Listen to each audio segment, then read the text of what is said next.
Bueno, pues gracias a Dios, mis hermanos, estamos aquí una vez más para la clase que sigue en este curso en donde estamos hablando de sistemas teológicos y por sistemas teológicos nos referimos a la teología del pacto y la teología dispensacionalista. Estamos una vez más entrando en el estudio de esos sistemas y nos complace pues llevar a cabo la siguiente clase. Como ustedes saben, cualquier comunicación pueden enviarla a beninstituto@gmail.com. También se pueden comunicar con nosotros. Si son miembros asiduos del canal, pues pueden comunicarse a través de lo que es el canal de WhatsApp, en donde reciben ustedes las invitaciones para cada clase. También pueden comunicarse por canal personal de WhatsApp y pueden buscarnos en nuestras diferentes plataformas que tenemos. Las dos principales son el canal de YouTube, Casa de Estudio Reino de Dios, que también tiene su perfil de Facebook como Casa de Estudio Reino de Dios. Y también tenemos, ah, no está al día, pero también tenemos podcasts en lo que es Anchor y Spotify. Así que pueden buscarnos por allá para que puedan ir incrementando su estudio bíblico. Y hoy vamos a entrar a la cuarta clase. Sí, creo que es ya la cuarta clase de nuestro curso. Y pues una vez más, bienvenidos a la casa de estudio virtual Reino de Dios. Vamos a ir directamente a nuestra clase. El día de hoy vamos a seguir estudiando el pactualismo progresivo. En clase anterior estudiamos la presentación, digamos, resumida que los editores del libro, y sabemos que los editores, pues uno de ellos es Brent Parker y el otro es Richard Lucas. Sabemos que ellos hicieron su presentación de cómo entendieron la postura y es la que estudiamos la quincena anterior.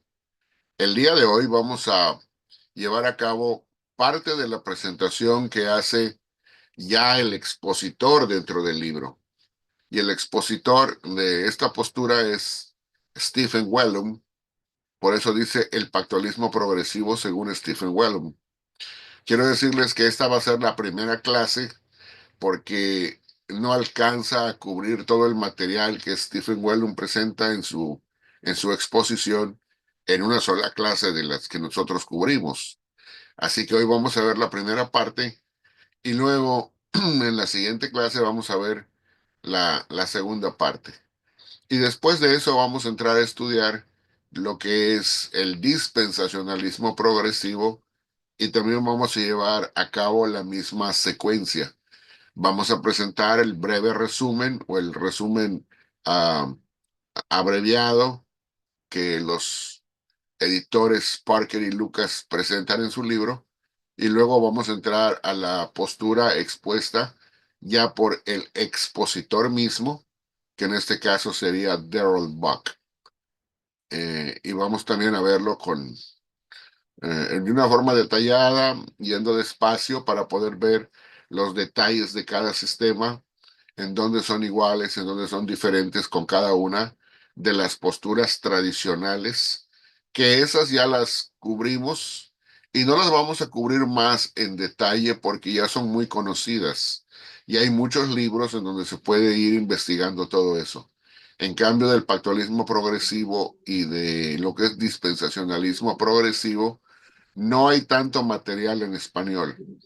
Por eso es que vamos a abundar un poco más en esas dos posturas, que son las posturas más modernas, más contemporáneas. Ok, vamos a entrar a la clase. Como ustedes saben, ya hemos visto esta lámina anteriormente. Esta habla de las diferentes maneras o posturas que existen dentro del mundo conservador. Desde un lado tenemos la teología del pacto tradicional o clásica y desde el otro tenemos el dispensacionalismo tradicional o clásico. De igual manera tenemos el pactualismo progresivo, que hoy está marcado o subrayado y con el color amarillo. Y del otro lado tenemos el dispensacionalismo progresivo y otras posturas que no son exactamente lo mismo, que tienen su propio toque de identidad y que ya hemos mencionado en otras ocasiones, aunque no las vamos a cubrir en detalle en este curso, excepto la teología del nuevo pacto, que la veremos de último. Así que pasamos a la siguiente lámina. Esta también la vimos en la parte anterior, solamente estoy haciendo un breve recorrido para que podamos reconectarnos con lo que es la presentación de esta postura. Sabemos que es una postura intermedia, una posición intermedia entre la teología del pacto tradicional y la teología dispensacionalista tradicional. Sabemos que el pactualismo progresivo ha sido sistematizado principalmente en la obra de Peter Gentry y Stephen Wellum, y esta obra es la que se menciona en el párrafo de abajo. Dice: esta postura ha quedado ilustrada en una obra clave que se titula Kingdom Through Covenant, a Biblical and Theological Understanding of the Covenants. El reino a través del pacto, un entendimiento bíblico y teológico de los pactos. Y ha sido desarrollado posteriormente en una obra escrita por varios autores que se titula Progressive Covenantalism, Charting a Course Between Dispensational and Covenant Theologies. Pactualismo progresivo, trazando el rumbo entre las teologías dispensacionalista y del pacto. Eso lo hemos visto ya en clases anteriores. Vamos a seguir. Perdón. Ese es el libro que estamos usando como base, ustedes lo saben, como libro de texto. Así que si no lo tienen, les recomendamos siempre que lo puedan conseguir. Es un libro muy bueno. Continuamos. Y esto nada más para que recordemos, estamos hablando que es un debate que desde 1830 se lleva a cabo entre dos cursos o dos tendencias tradicionales, dos rumbos tradicionales de teología, y luego con el paso del tiempo han aparecido las posturas progresivas, que es el pactualismo y el dispensacionalismo, y ahora estamos viendo esta que está en amarillo, el pactualismo progresivo. Ahora sí vamos a entrar a la definición introductoria según Stephen Wellum la ha presentado. Ese SW es las iniciales o las siglas del nombre Stephen Wellum.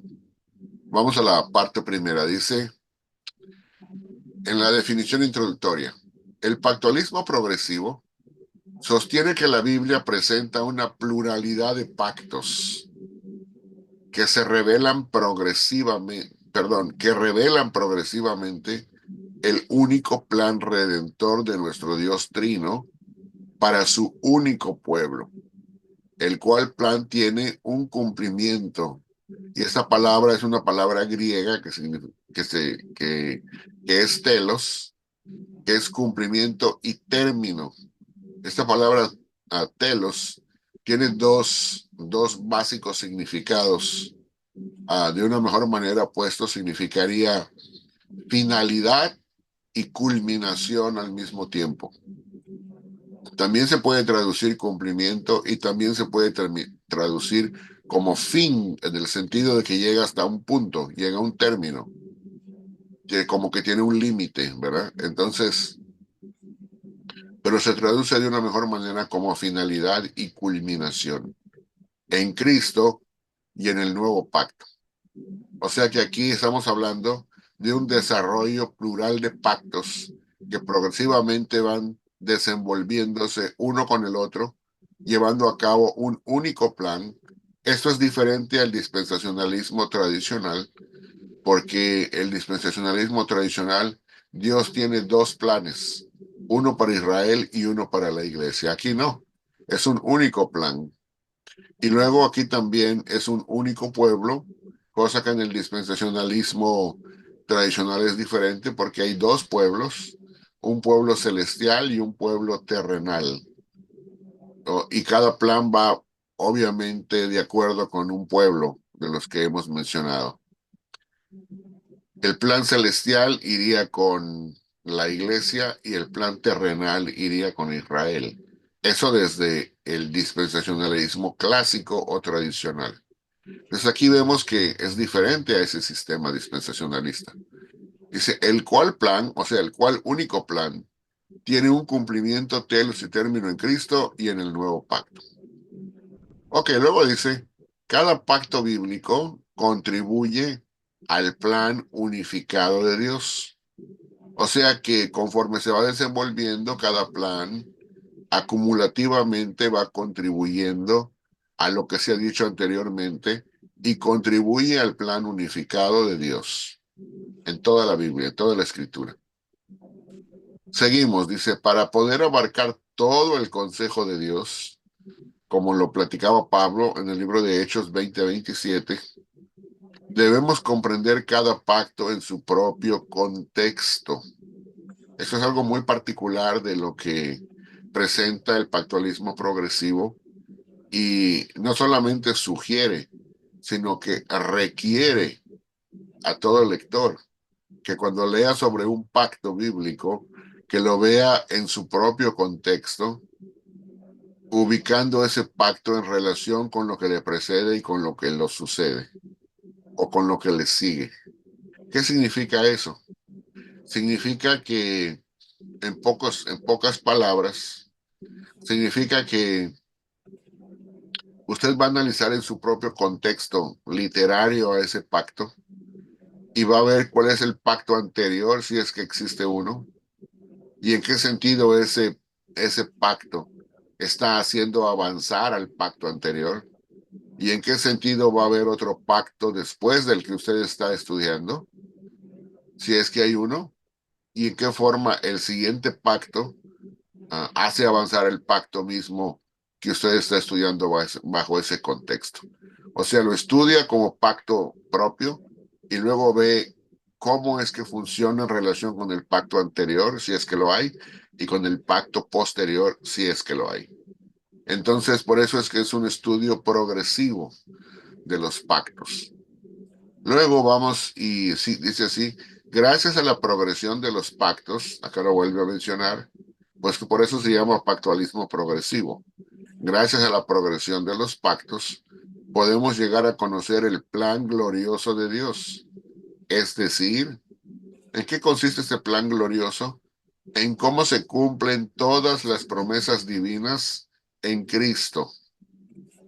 Y para eso tenemos Hebreos 1 del 1 al 3 comparado con Efesios 1 del 9 al 10 y la forma en la que debemos vivir como el pueblo del nuevo pacto de Dios. Entonces, eso es básicamente cómo es que se cumplen en el nuevo pacto todas estas cosas. Luego dice, bueno, eso es diferente a como se ve en el dispensacionalismo tradicional, porque en el dispensacionalismo tradicional las cosas no se cumplen en la época del Mesías, ahora, en el tiempo de la iglesia, sino que se cumplen en el milenio, en un futuro. Incluso el nuevo pacto está pospuesto para cumplirse hasta que ocurra el milenio. De esa manera, pues todavía no vivimos en el nuevo pacto. Y ahí hay diferentes posturas en el dispensacionalismo, porque algunos dicen que sí hay un nuevo pacto, otros que no. Para los que dicen que sí, dicen que es un nuevo pacto en donde ciertas promesas se aplican a la iglesia, pero no todas. Y hay algún otro que dice que hay dos nuevos pactos, uno para la iglesia y uno para Israel. El de la iglesia se cumple ahora y el de Israel es del futuro. Así que hay muchas posturas diferentes dentro del cumplimiento de las promesas divinas en lo que es el dispensacionalismo. En este sistema no, todas se cumplen en Cristo en su primera venida y llegan de forma cumplida a la época de la iglesia y van creciendo y van hacia una consumación para cuando Cristo venga por segunda vez.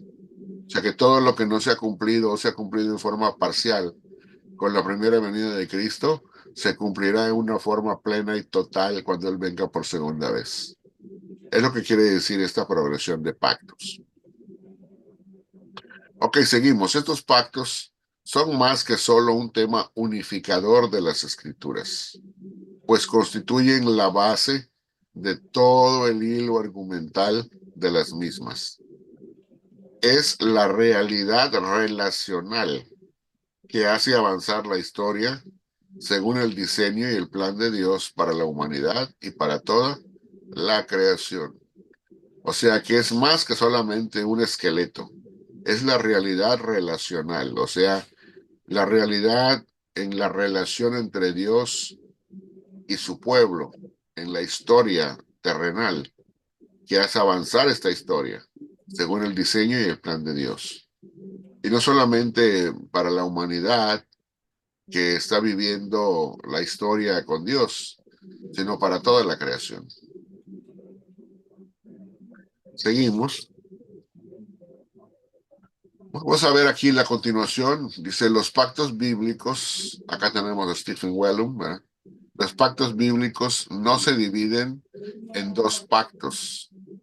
Hace un rato estaba comentando sobre cómo es diferente al dispensacionalismo tradicional. Ahorita vamos a hablar un poquito de cómo se diferencia también de la teología del pacto tradicional. Dicen, los pactos bíblicos en el pactualismo progresivo no se dividen en dos pactos, el pacto de obras y el pacto de gracia, como lo hace la teología del pacto tradicional. Más bien, el plan único de Dios se desarrolla a través de una pluralidad de pactos, comenzando en un principio con Adán y con la creación, y culminando en Cristo. O sea que es un despliegue de pactos, desde el primero hasta el último, culminando en Cristo. Luego dice algo muy importante, dice así, se considera el pacto con la creación, o sea, el primer pacto, el que se hace en el jardín del Edén, antes de que entre el pecado, como el pacto que sienta las bases y como que proporciona continuidad a todos los pactos y que haya su cumplimiento en Cristo y en su obra de obediencia, en la obra de obediencia de Cristo. Allí haya su cumplimiento, en la persona de Cristo y en su obra de obediencia, en la de Cristo. Entonces aquí tenemos que el pacto con la creación es muy importante porque ese pacto es el que sienta las bases y con lo que se inicia la carrera, por así decirlo. Si usted piensa como que esto es una carrera en la que están compitiendo diferentes personas, a manera de ilustración, como cuando alguien corre en un estadio, entonces el pacto con la creación es el disparo que da inicio a la carrera. Es la señal que da inicio a la carrera y que va haciendo que se vayan desenvolviendo los pactos. Considere la carrera como que es una carrera de relevos australianos, en donde la estafeta es entregada a otro corredor y luego a otro corredor, y así la estafeta se va entregando de pacto en pacto, hasta que se cumpla al llegar a la meta en Cristo. Seguimos aquí. Así el plan de Dios transita desde la creación en Adán hasta la consumación en Cristo, que es el último Adán, el postrer Adán. Seguimos. Aquí ya tenemos la figura de lo que es el pactualismo progresivo. La hemos refinado un poquito para que sea más fácil de ver. Y acá vemos cómo empieza todo en el pacto con la creación. Luego vemos cómo los pactos ocurren históricamente. Nuevo pacto en Jesucristo llega el cumplimiento. Y luego toda esta era es la era del cumplimiento. Y cuando llega Jesucristo por segunda vez, entonces llega la consumación. Algunos debaten si la consumación incluye un milenio histórico o no, pero eso es secundario, porque la segunda venida de Cristo trae todo a consumación. ¿Ok? Algunos debaten esto y dicen la consumación se va a llevar más tiempo porque se va a llevar el milenio y después de eso la eternidad futura. Otros dicen no, no hay necesidad de un milenio histórico. La consumación empieza desde que Cristo viene por segunda vez, pero eso es totalmente secundario y eso no cambia en nada el sistema del pactualismo progresivo en lo que vemos aquí, porque la consumación empieza o sea, se lleva a cabo con la segunda venida de Cristo. En la parte de abajo tenemos creación, caída, ese es el relato bíblico que vamos viendo, el diluvio, la promesa con Abraham, la ley con Moisés, luego Israel nacional como un tipo de la iglesia, todo el pueblo del Israel étnico, nacionalmente hablando, es un tipo de la iglesia, y la iglesia es el antitipo cumplido. Entonces aquí tenemos la nueva creación inaugurada, recuerden que es una escatología inaugurada, y la nueva creación consumada por la segunda venida de Cristo. Así que tenemos ya la progresión en lo que es la gráfica. Vamos a la parte que sigue. Vamos ahora a la relación, cómo ve la relación entre Israel y la iglesia. Dice primero, y acá se defienden dos argumentos básicos. Primero, Dios tiene un solo pueblo, pero existen diferencias entre Israel y la iglesia debido a sus respectivos pactos. La primera cosa que se dice en el primer argumento es, la iglesia es nueva desde el punto de vista redentor y también histórico, precisamente por ser la comunidad del nuevo pacto. El pacto es nuevo, no es renovado, como dicen los de las falsas raíces hebreas. No, acá estamos hablando de un nuevo pacto. Y si es un nuevo pacto, entonces el pueblo del nuevo pacto es un nuevo pueblo. Desde ese sentido redentor e histórico, es la comunidad del nuevo pacto. Segundo, debemos ver la relación entre Israel y la iglesia desde un punto de vista cristológico. Vamos a explicar eso despacio. Cuando hablamos de que eh, Cristo es el cumplimiento de las promesas de Israel, estamos diciendo que Cristo es el verdadero Israel, es el israelita por excelencia, quien cumple o en cuya persona se cumple todo lo que el Israel como pueblo, colectivamente hablando, debería haber logrado, debería haber sido. Todo lo que Dios tenía en su intención que Israel fuera o lograra ser en el futuro, o sea, su hijo obediente, colectivamente hablando, y de esa manera llevar a cabo todo lo que las profecías pretendían que fuera el pueblo de Israel, y que el pueblo de Israel, por ser un pueblo rebelde, no logró y no hizo, nunca lo logró. Entonces, el verdadero israelita, el verdadero Israel, el antitipo o cumplimiento del tipo del pueblo, es Jesús. Entonces, en él, en Jesucristo, se cumplen directamente las promesas y las profecías. Vamos a ver aquí, dice así. La iglesia no es directamente el nuevo Israel o su sustituto étnicamente. O sea que no se está diciendo en ningún momento que la iglesia es el nuevo Israel desde un punto de vista étnico, como por ejemplo que se dijera que la iglesia gentil reemplaza o sustituye al Israel nacional étnico. Eso sería teología de reemplazo o de sustitución. ¿Por qué? Porque una raza o una etnia sustituye a otra raza, a otra etnia. Pero acá en ninguna manera se está hablando de una sustitución de una etnia o de una raza por otra, sino que dice más bien en Cristo y desde un ámbito no étnico, sino espiritualmente, la iglesia es la nueva creación de Dios, compuesta por judíos, o sea que los judíos están incluidos, y gentiles creyentes.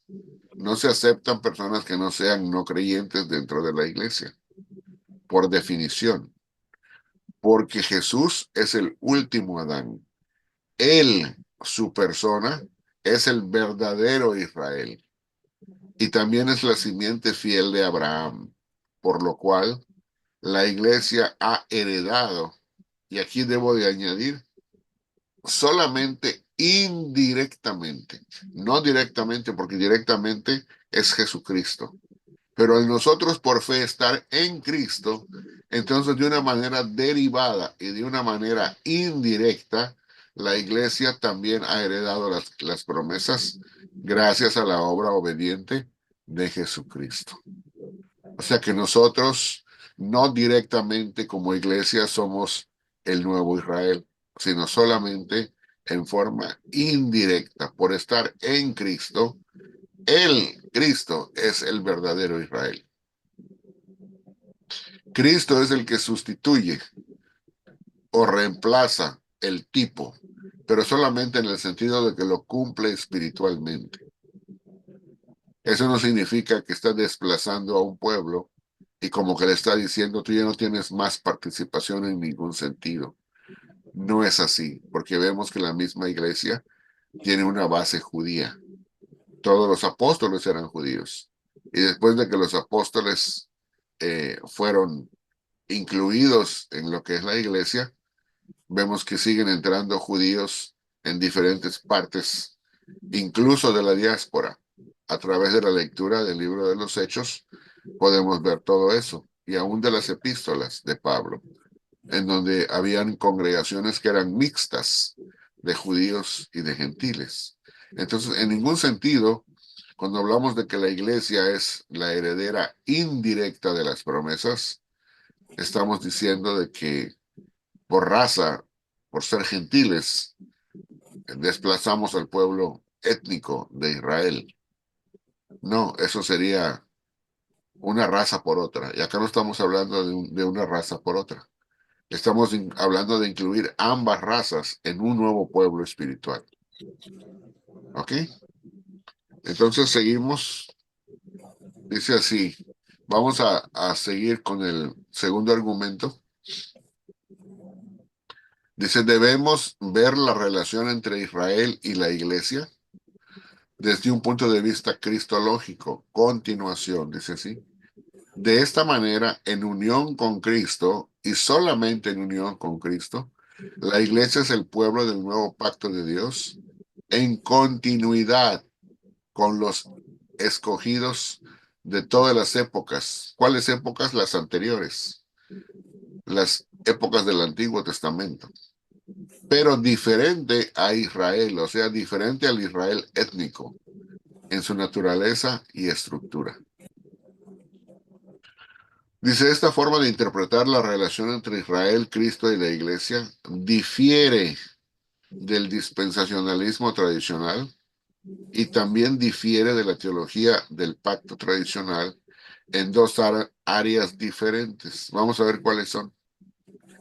Dice, en primer lugar, a diferencia del dispensacionalismo, Jesús es el cumplimiento, acá está lo que les explicaba hace un rato, Jesús es el cumplimiento antitípico de Israel y de Adán también.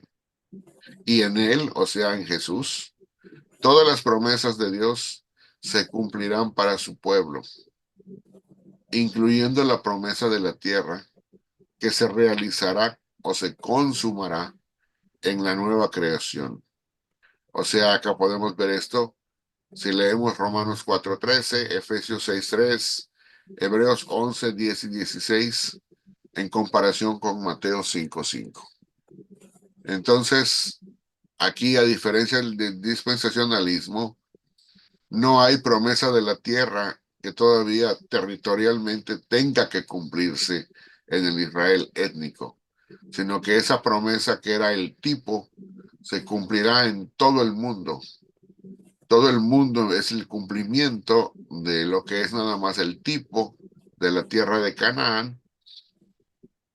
Y en este sistema, la iglesia de judíos y de gentiles recibirá como herencia todo el mundo, un mundo renovado para ser la habitación del pueblo redimido ya cuando llegue la época de la consumación. Seguimos. Dice, en segundo lugar, al igual que en la teología del pacto, el pueblo del nuevo pacto de Jesús se diferencia de Israel. Vamos a ver en qué sentido el pactualismo progresivo ahora se diferencia de la teología del pacto. Ya hemos visto cómo se diferencia del dispensacionalismo, pero aquí vamos a ver cómo se diferencia de la teología del pacto tradicional. Dice, bajo el antiguo pacto, Israel en su naturaleza y estructura era una comunidad heterogénea o mixta de creyentes e incrédulos, como lo dice Romanos 9:6. Ahora tenemos que tener esto en mente. En la teología del pacto tradicional se sabe esto, se sabe que Israel, en su naturaleza y estructura, era una comunidad heterogénea y mixta o mixta de creyentes e incrédulos. Bueno, pues el pactualismo progresivo también lo sabe.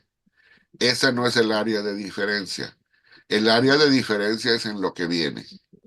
Dice aquí, en contraste, bajo el nuevo pacto, la iglesia está formada por personas que están unidas a Cristo por fe y que son copartícipes de las bendiciones del nuevo pacto, el cual incluye como mínimo el perdón de pecados, el don del Espíritu y la circuncisión del corazón. De ahí que, dice así, de esta forma, y a diferencia de Israel, la iglesia se constituye como un cuerpo que tiene como miembros solo creyentes regenerados. ¿Cuál es entonces la diferencia? Ya hemos visto que ambos creen que el Israel étnico en el Antiguo Testamento era un pueblo heterogéneo o mixto de creyentes e incrédulos. Ambos creen igual en esa parte.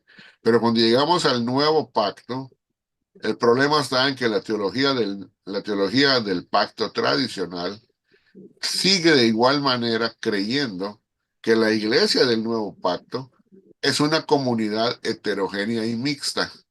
O sea que el día de hoy en la iglesia hay gente creyente e incrédulos como parte de la iglesia. Y así lo sostiene la teología del pacto tradicional. Pero el pactualismo progresivo dice no. Ahí es donde dividimos las aguas, en donde pintamos nuestra raya, a diferencia de la teología del pacto tradicional. Nosotros creemos que la iglesia del Nuevo Testamento, del Nuevo Pacto, no es una comunidad heterogénea o mixta como lo era el Israel étnico en el Antiguo Testamento, sino que en el Nuevo Pacto solamente la iglesia solamente contiene o está constituida de creyentes regenerados. O sea, en la iglesia no se incluyen incrédulos, sino por definición nada más incluye puros creyentes, gente regenerada por el Espíritu de Dios. En eso es diferente a la teología del pacto tradicional. Eso es a lo que se refiere. Y luego dice así, por ese motivo, como consecuencia, fíjense, por ese motivo, el bautismo en agua, que es señal del nuevo pacto, solo se aplica a aquellos que han profesado la fe. Y la circuncisión física en la carne y el bautismo en agua no representan una misma realidad debido a las diferencias entre estos pactos respectivos. ¿Qué significa esto? Significa que en la teología del pacto tradicional, ellos, como ven que la circuncisión física en la carne se hacía en bebés, se hacía en personas que se ejecutaba a los 8 días de nacido, en un varoncito, Entonces, dicen en el antiguo pacto, la circuncisión física en la carne hecha a los bebés era la señal del pacto. Bueno, pues como Israel en el Antiguo Testamento es semejante a la iglesia y no hay una gran diferencia, es semejante a la iglesia en el nuevo pacto, pues entonces el bautismo de bebés corresponde como señal o es el equivalente como señal de la circuncisión física en la carne que se hacía a los bebés judíos en el Antiguo Testamento. Y en la teología del pacto tradicional, la circuncisión física en la carne y el bautismo en agua se ven como equivalentes, cada uno en su propio pacto. Y es por eso que en la iglesia, en las iglesias cristianas que tienen este tipo de teología, todavía se practica el bautismo de niños, como por ejemplo en las iglesias presbiterianas que tienen este tipo de teología. Entonces se bautiza a los niños, a los bebés. Pero el pactualismo progresivo dice, no, nosotros no creemos que representan la misma realidad. El bautismo en agua no es el equivalente de la circuncisión física en la carne hecha en los bebés. De ahí que no apoya el bautismo de infantes, sino solamente el bautismo de creyentes, de personas ya que tienen las facultades para que puedan recibir personalmente por decisión propia a Jesucristo. Y de esa manera, pues, hay una marcada diferencia entre el pactualismo progresivo y lo que es la teología del pacto tradicional. Dice, hemos llegado a estas conclusiones con base en tres cosas, que las vamos a ver despacio más adelante. Las premisas hermenéuticas básicas, vamos a tener que ver cuáles son esas premisas hermenéuticas, la progresión de los pactos bíblicos y también la forma en que los pactos bíblicos se cumplen en Cristo y en el nuevo pacto. Pero antes de dejar esta parte, solamente quiero señalarles dos libros para cualquiera que los quiera comprar. Se los voy a recomendar muy encarecidamente. Tenemos el libro Interpretando la Biblia a través de sus pactos, un magnífico libro escrito por nuestro hermano Amós Hidalgo Acosta, que hizo una selección bastante importante en cuanto a cómo llevar a cabo su presentación. Y es una presentación magistral, está buenísimo este libro.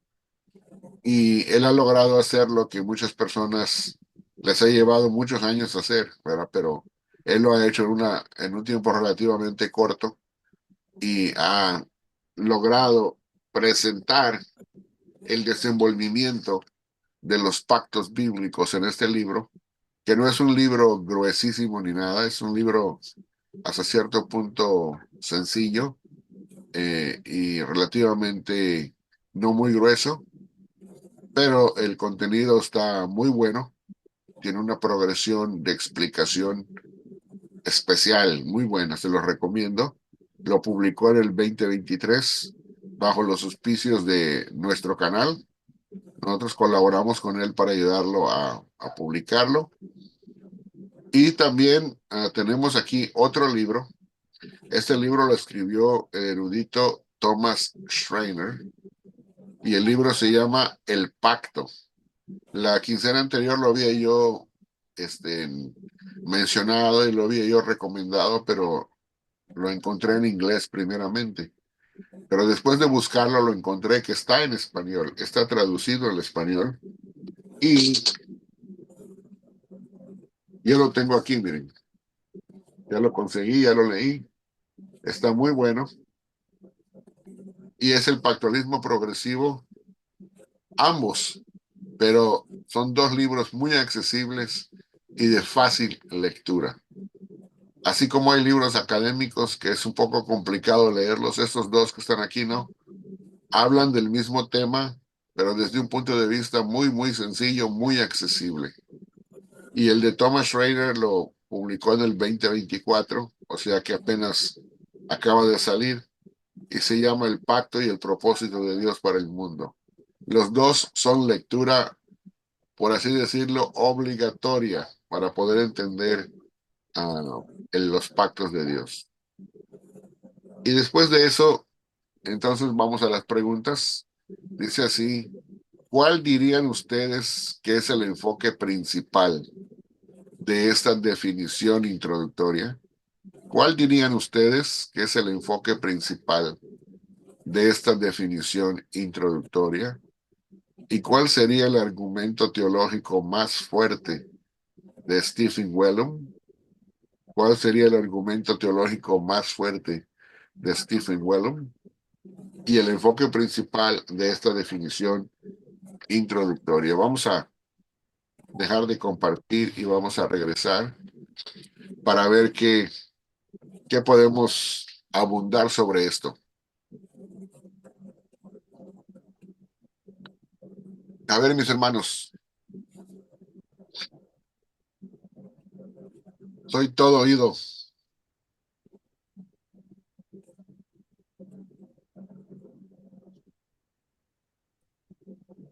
Pero no todos de golpe, ¿eh? Así de golpe no puedo con todos. Bendiciones nuevamente, doctor Benjamín. Bendiciones, mi hermana. Sí, bueno, a nivel de comentario, porque he estado estudiando bastante, eh, sobre todo la carta a los Gálatas, las cartas Paulinas, eh, y yo me sorprendo de ver como si Jesús es el primogénito de una nueva creación, donde nos ha hecho a todos un cuerpo de Cristo y donde se dice en el Evangelio de que él ha derribado la pared que dividía y separaba a los gentiles de los judíos, como aún siguen habiendo esas separaciones, aún dentro de la fe en Jesucristo. O sea, iglesia de judíos con sus ritos y sus tradiciones, iglesia de gentiles, llamemos, como de extranjeros, pues, pueblo fuera de lo que es el pueblo étnico. Se supone que somos una nueva creación, deberíamos ya, esas divisiones deberían haber sido borradas en esta nueva creación en Cristo Jesús. Pero desgraciadamente he estado estudiando las epístolas o las primeras cartas de los padres apostólicos y todo lo que se escribió en el siglo II, y veo que fue una lucha de todos los que escribieron para exhortar a que cuidaran la doctrina del Evangelio verdadero de Jesús, porque siempre quisieron seguir predicando a Moisés y la división, ¿no? La división entre los pueblos, o sea, ustedes por allá y nosotros por aquí. Y Sí, bueno, así es. me, Gracias por tu comentario porque es muy acertado. Realmente muy pocas personas han logrado poner en práctica, no sé si entender, pero porque quizás lo han entendido, lo han comprendido intelectualmente, pero ponerlo en práctica es una cosa mucho más difícil por, por diferentes razones. Una de ellas es porque está la costumbre, la tradición arraigada de muchísimos siglos en el cristianismo de marcar esas diferencias y distinciones, ¿verdad? Es muy claro cuando el apóstol Pablo, hablando, por ejemplo, en la epístola a los Efesios, menciona que de los dos pueblos hizo uno. Y cuando dice hizo uno, se refiere a una nueva humanidad o un nuevo pueblo, ¿verdad? Pero eso significa que, o sea, hay mucha gente que no comprende eso y, y para empezar, lo entiende mal. Primero entiende como que al israelita o al judío le están pidiendo que deje de ser israelita y deje de ser judío y se convierta en pagano. Así lo entienden algunas personas. Otros lo entienden al revés, como que el como que el gentil debe de dejar de ser gentil y debe convertirse en israelita, como si fuese un israelita étnico o un judío étnico. Eso es lo que vemos en las falsas raíces hebreas del día de hoy. Pero el Señor no está hablando de eso. Cuando habla o el apóstol Pablo no está hablando de eso. Cuando habla de que de los dos hizo una nueva humanidad, no está hablando en un sentido o en un ámbito horizontal, judíos y gentiles, sino está hablando en un sentido vertical. Y el sentido vertical no hace diferencia entre judíos y gentiles, sino entre incrédulos y creyentes, porque está hablando verticalmente de la relación con Dios. O sea, si son creyentes, entonces estamos hablando de que somos semejantes a Cristo, que por estar en Cristo hemos sido regenerados, hemos recibido el Espíritu Santo, hemos recibido el perdón de pecados, hemos venido a ser parte de una nueva creación, de una nueva humanidad, en donde tanto judío étnico como gentil étnico entran y abandonan su vida anterior como incrédulos, ya sea como un incrédulo judío o como un incrédulo pagano gentil, y ahora en un solo cuerpo, en una nueva creación, vienen a ser espiritualmente uno en Cristo. Pero lograr entender esa nueva creación no es fácil. Le voy a poner un ejemplo a mi hermana Yolaide, y se lo podemos aplicar a cualquier persona. Imagínese que usted por diferentes cantidades de siglos. Usted es venezolana y así pudiera hablar de mi propio país, México, o de cualquier otro país. Pudiera ser Puerto Rico, pudiera ser Colombia, pudiera ser Argentina, el que fuera. Y que de repente nos dijeran, tienes que dejar de ser tú, de tu propio país. Tienes que abandonar tus propias costumbres, por así decirlo, porque vas a ser de un nuevo pueblo, por una nueva forma de vida. Yo casi estoy seguro que cualquiera diría, no, pues porque tengo que dejar de ser lo que soy. O sea, desde el punto de vista caído, que tenemos todavía pecaminosidad en nosotros, enseguida nos rebelaríamos y dijéramos, no, pues no tengo por qué dejar de ser lo que soy. Voy a creer en Cristo, pero voy a tomar mi nueva identidad en Cristo como un agregado, como un adendo a lo que ya soy, ya sea que sea mexicano, argentino, venezolano, lo que yo fuera. Pero no es eso lo que la Biblia nos está pidiendo.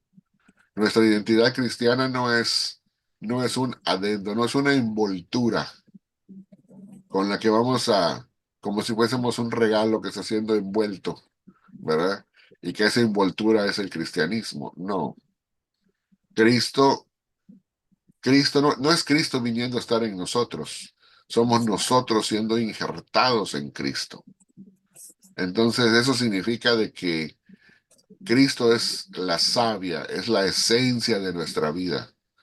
Pasamos a una nueva creación, a un nuevo nivel de existencia que no existía antes.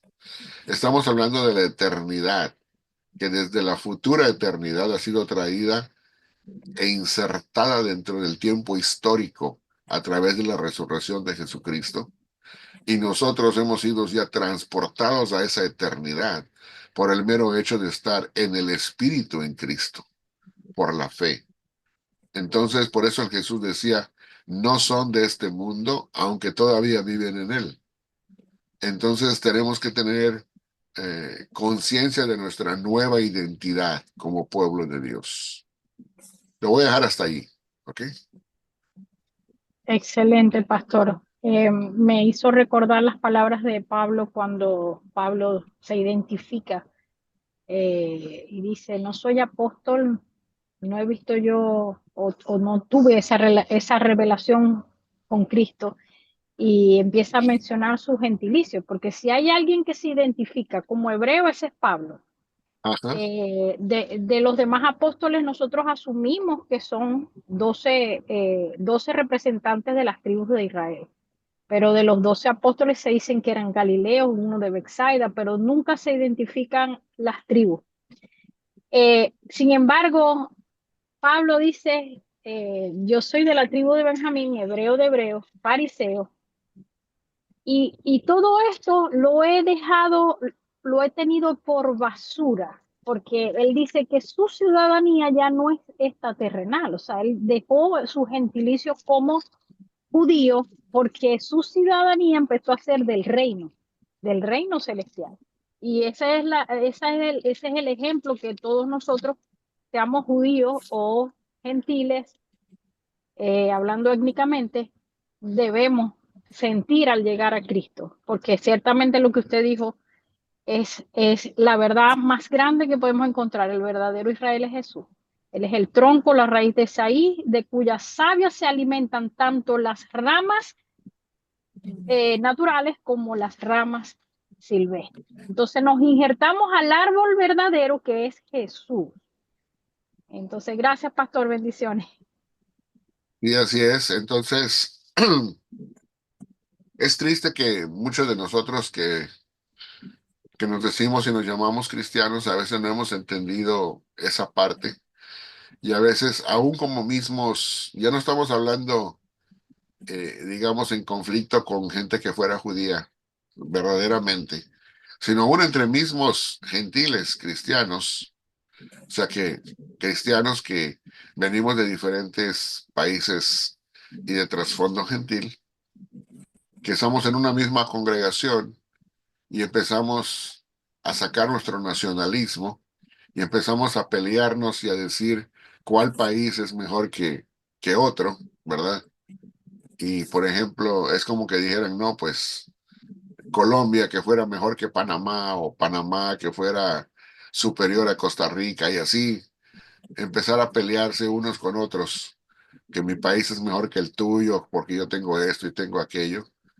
Y siempre a veces en las congregaciones pasa que el país que tenga más representantes en una congregación como individuos, se impone al que tiene menos representantes, ¿verdad? Por el número, por la cantidad. Y a veces llegan hasta pleitos y a veces yo he escuchado hasta congregaciones que se dividen por el mero hecho de enfatizar su nacionalidad. Y donde había antes una sola congregación se vuelven dos. Un ejemplo, uno de un país por acá y los otros del otro país por allá, porque no pueden convivir, ¿verdad? Se empiezan a pelear a la hora de la comida porque qué comida van a servir y cuál comida es mejor. En fin, ese tipo de cosas que no se dan cuenta de que todo eso es meramente terrenal. Es una manera de pensar que a mí me da mucha tristeza porque es gente que o no ha nacido en verdad de nuevo o no han entendido el mensaje del Evangelio en su potencia, en su capacidad redentora y en la transformación que el Espíritu Santo busca hacer en nuestras vidas.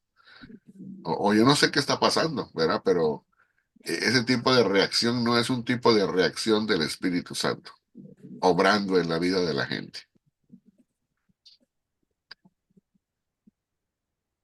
Así es, pastor, gracias. Bueno, vamos a recibir otro tipo de, ya sea pregunta o comentario. A ver, mis hermanos, anímense.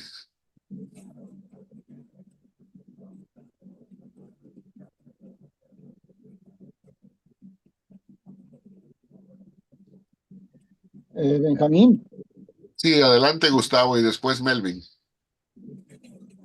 una consulta dentro de la teología del pacto, al hacer una analogía entre la circuncisión y el bautismo, paido-bautismo, ellos le adjudican poder regenerador al bautismo. ¿En eso hay diferencia o no con el progresivo?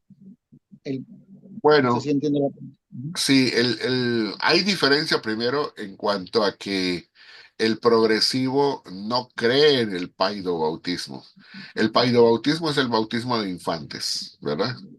Entonces, como muchos que son, por ejemplo, lo voy a usar nada más como ejemplo, que son presbiterianos, y no es únicamente de los presbiterianos, pero lo voy a utilizar como ejemplo en un buen sentido para que nos ilustre el asunto, ¿verdad?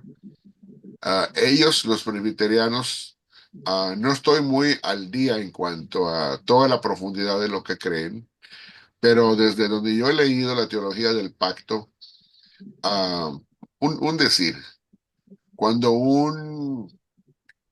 porque lo que hacen ellos es ver que el bautismo en agua de bebés es algo similar a la circuncisión física de bebés en niños judíos, ¿verdad?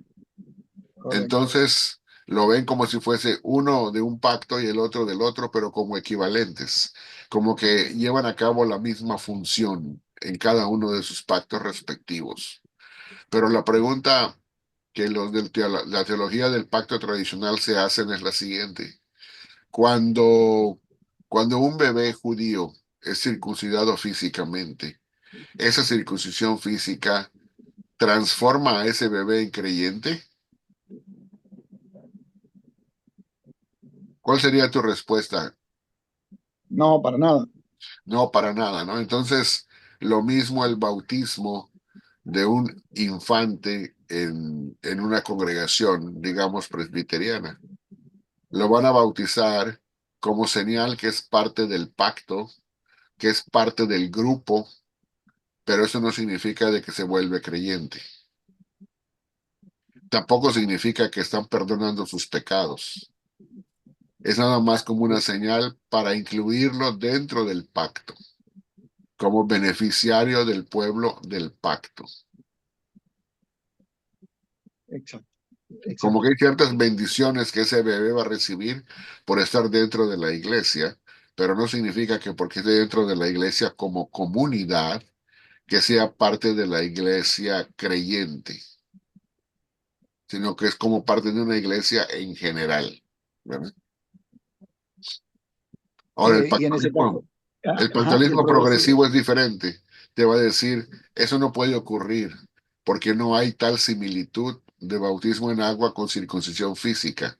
Y segundo, el bautismo no tiene la intención de que sea para bebés, sino nada más para creyentes. Y eso ocurre en adultos, ¿verdad?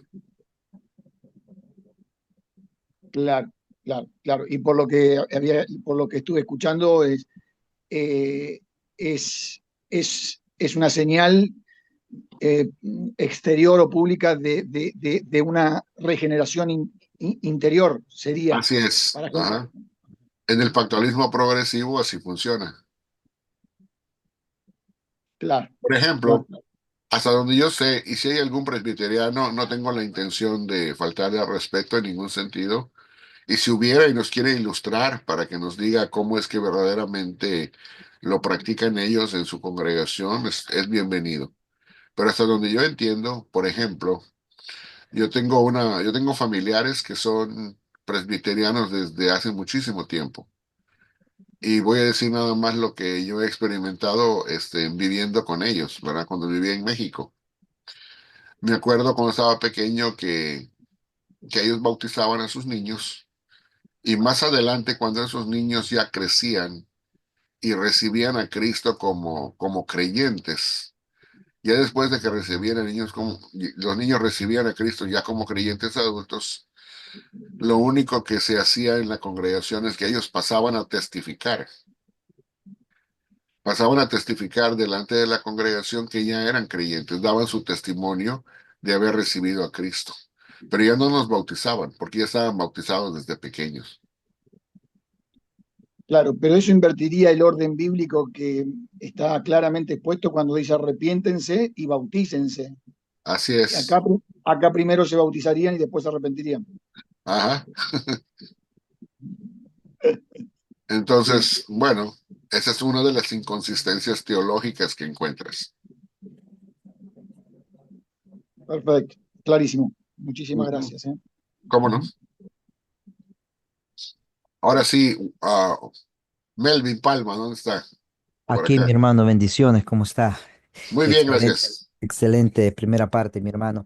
Bueno, yo no quiero añadir nada nuevo, mi hermano, solamente estar de acuerdo con lo que dijo el hermano y con lo que dijo usted, profesor, que contestando creo que la segunda pregunta, ¿no? Porque hay dos preguntas. La segunda pregunta creo que dice cuál es el punto más fuerte de esta postura.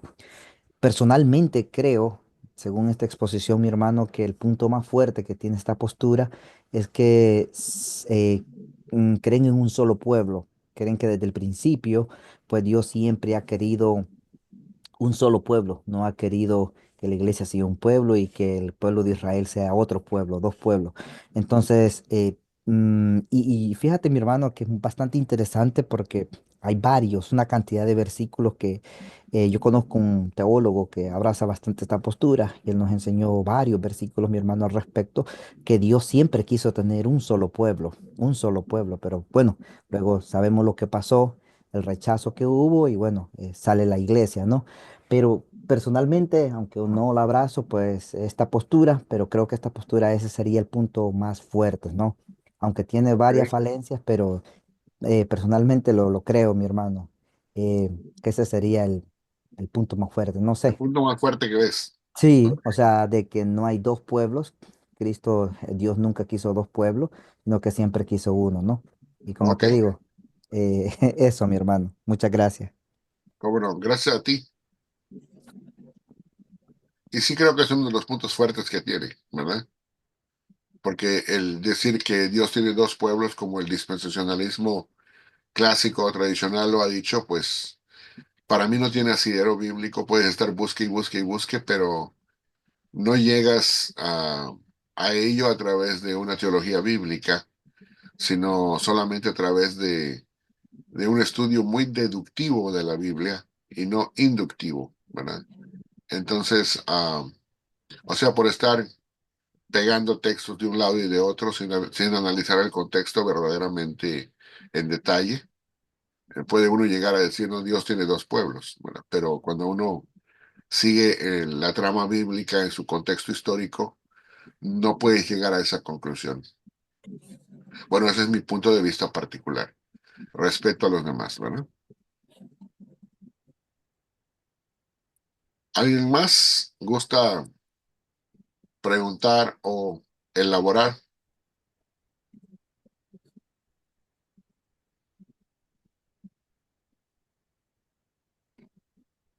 Si no, pues entonces pasamos a la segunda parte, porque tenemos una segunda parte y quizás la segunda parte va a traer más, más tiempo. Sí, hermana Angélica, ¿alguna pregunta? No, por ahora no. Ok, Profesor, no dije sé yo, si vas a enseñar más después, mi hermano, cuál es el consenso que hay entre los académicos del dispensacionalismo progresivo en cuántas economías o administraciones ellos entienden la Biblia, ¿no?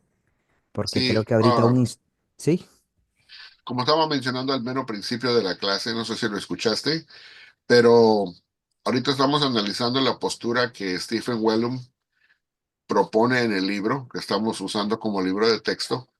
Y de hecho, aun cuando hay una segunda parte que voy a presentar ahorita, eso no agota toda la presentación que Stephen Wellum tiene, sino que decidí hacer otra clase más para presentar la totalidad de la postura en la próxima sesión.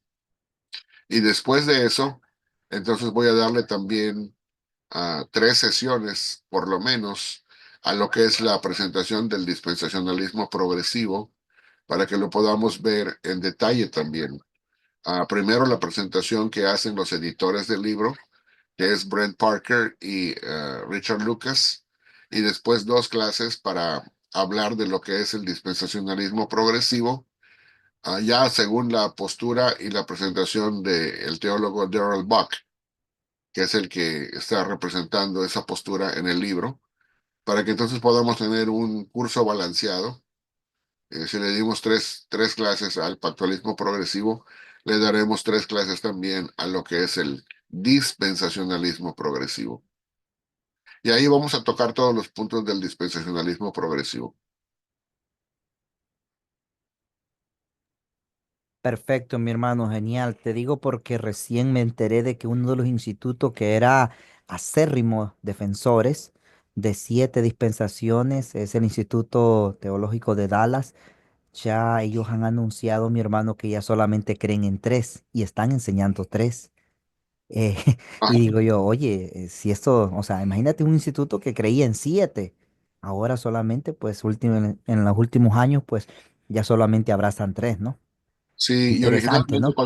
y originalmente cuando el progresivo apareció, eran 4, ¿verdad? Quizás ya lo pulieron más y ahora enseñan 3, pero hasta donde Wow. yo tenía entendido, o quizás puede ser que algunos lo pongan en 3, otros en 4, pero definitivamente no son 7. Entonces, dependiendo de cómo tú dividas la historia bíblica, ¿verdad? Entonces, hay algunos que lo dividen en 3 en base a cómo ha dividido la historia bíblica. Por ejemplo, Esteban, cuando da su discurso, Esteban divide la historia bíblica en tres dispensaciones. Pero, por ejemplo, el apóstol Pablo, en una de sus narraciones, si no me equivoco, en Romanos, lo hace en 4 dispensaciones. Entonces, hay variación en cuanto a eso, pero hasta que lleguemos a la postura de Darrell Buck, lo vamos a ver cómo lo presenta él, cómo lo ve él, ¿verdad? Pero definitivamente no son 7, desde el punto de vista del dispensacionalismo clásico y tradicional, como el dispensacionalismo de Scofield, el de Nelson Darby, y ni siquiera el dispensacionalismo de el revisado, que es el de Charles Ryrie, el de la Biblia de Estudio Ryrie. Aún ellos todavía mantienen las 7 dispensaciones. O sea que se va moderando cada vez más, incluso el dispensacionalismo, ¿verdad? Y eso nos lleva a posturas más centristas, más equilibradas, ¿verdad?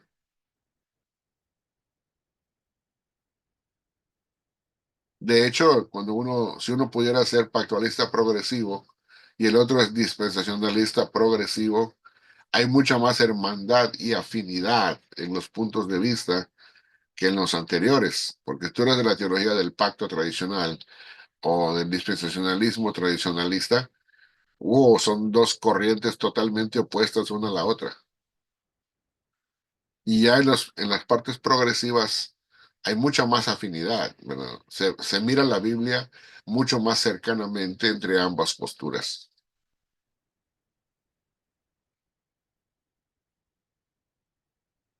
Y eso trae más unidad al cuerpo de Cristo.